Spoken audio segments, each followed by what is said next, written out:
Chapter 3. The Waste Chute. There was no time to think. Catherine screamed. Dog growled.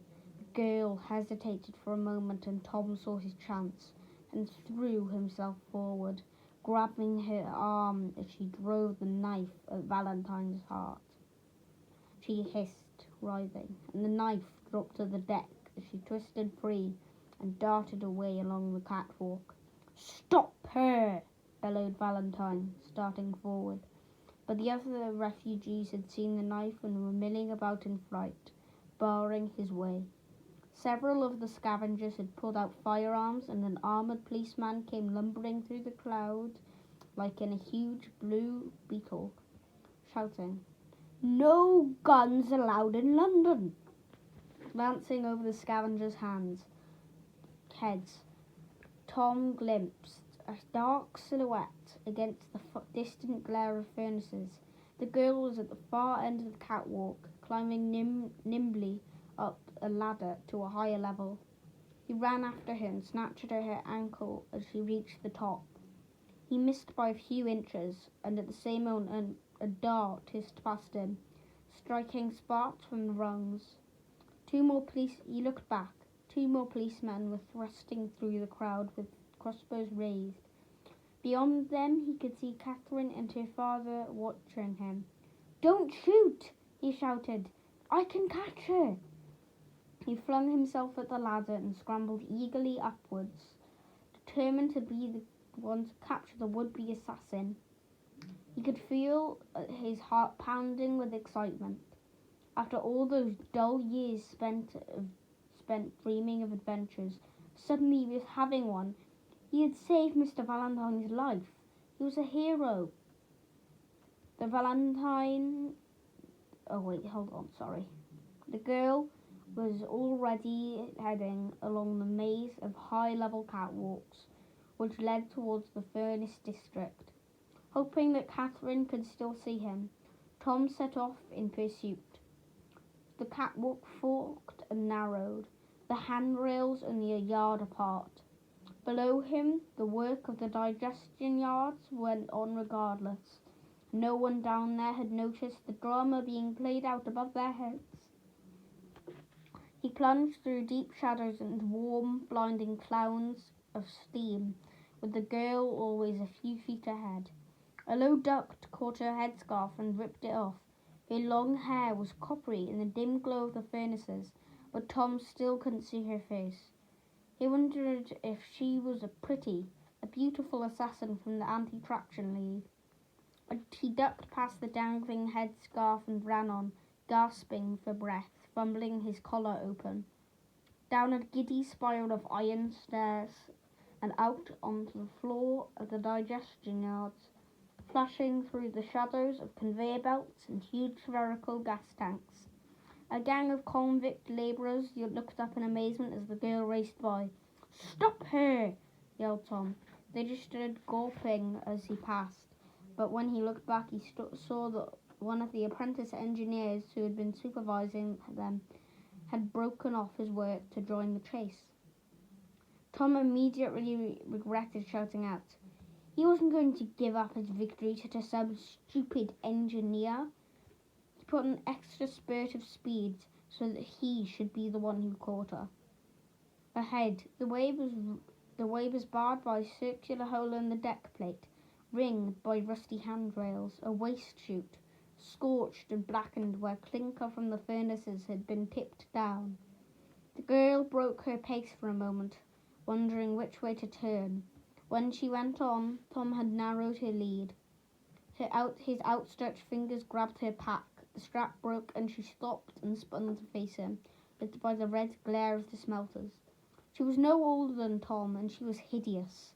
A terrible scar ran down her face from forehead to jaw, making it look like a portrait that had been furiously crossed out. Her mouth was wrenched sideways in a permanent sneer.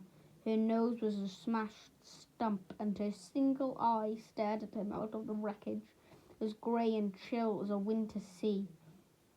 "Why didn't you let me kill him?" she hissed. She was so shocked that he couldn't move or speak. He could only stand there as the girl reached down for her fallen pack and turned to run on.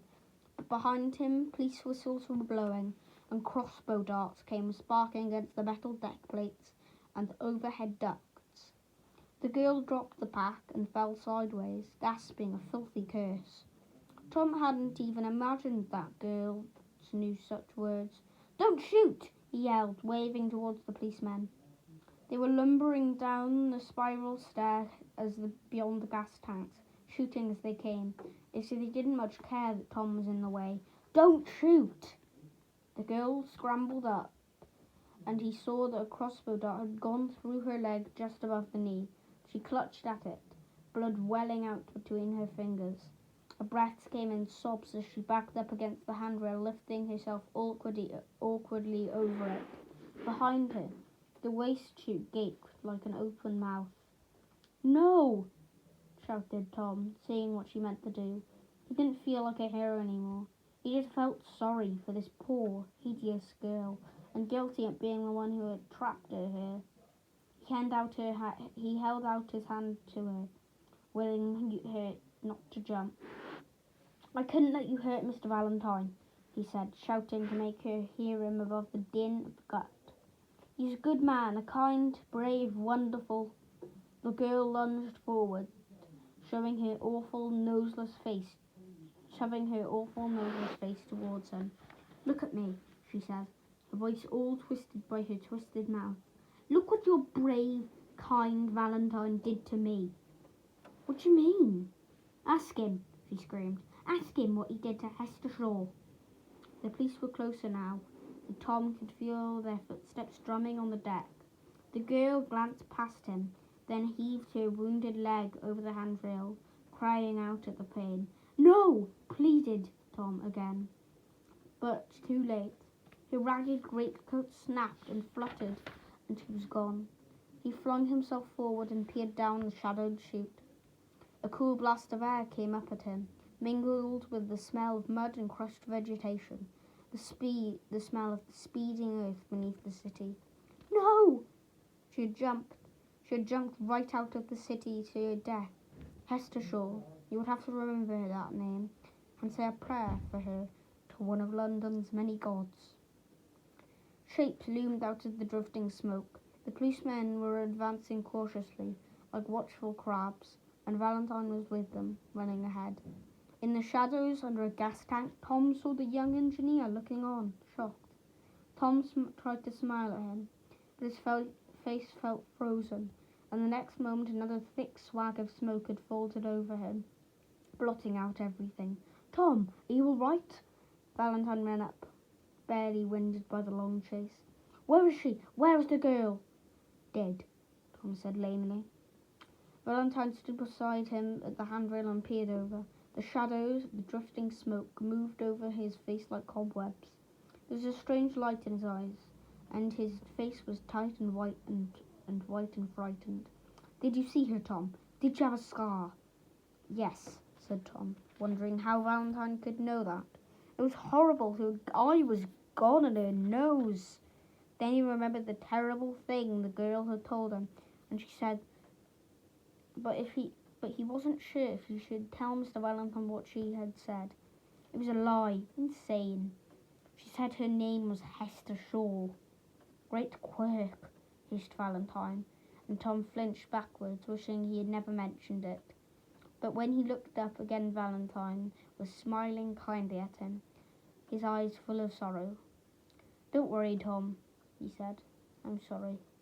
Tom felt a big, gentle hand on his shoulder, and then, he was never sure quite how it happened, a twist, a shove, as he was pitching over the handrail and falling, just as Hester Shaw had fallen, flailing wildly for a hold on the smooth metal at the brim of the way chute.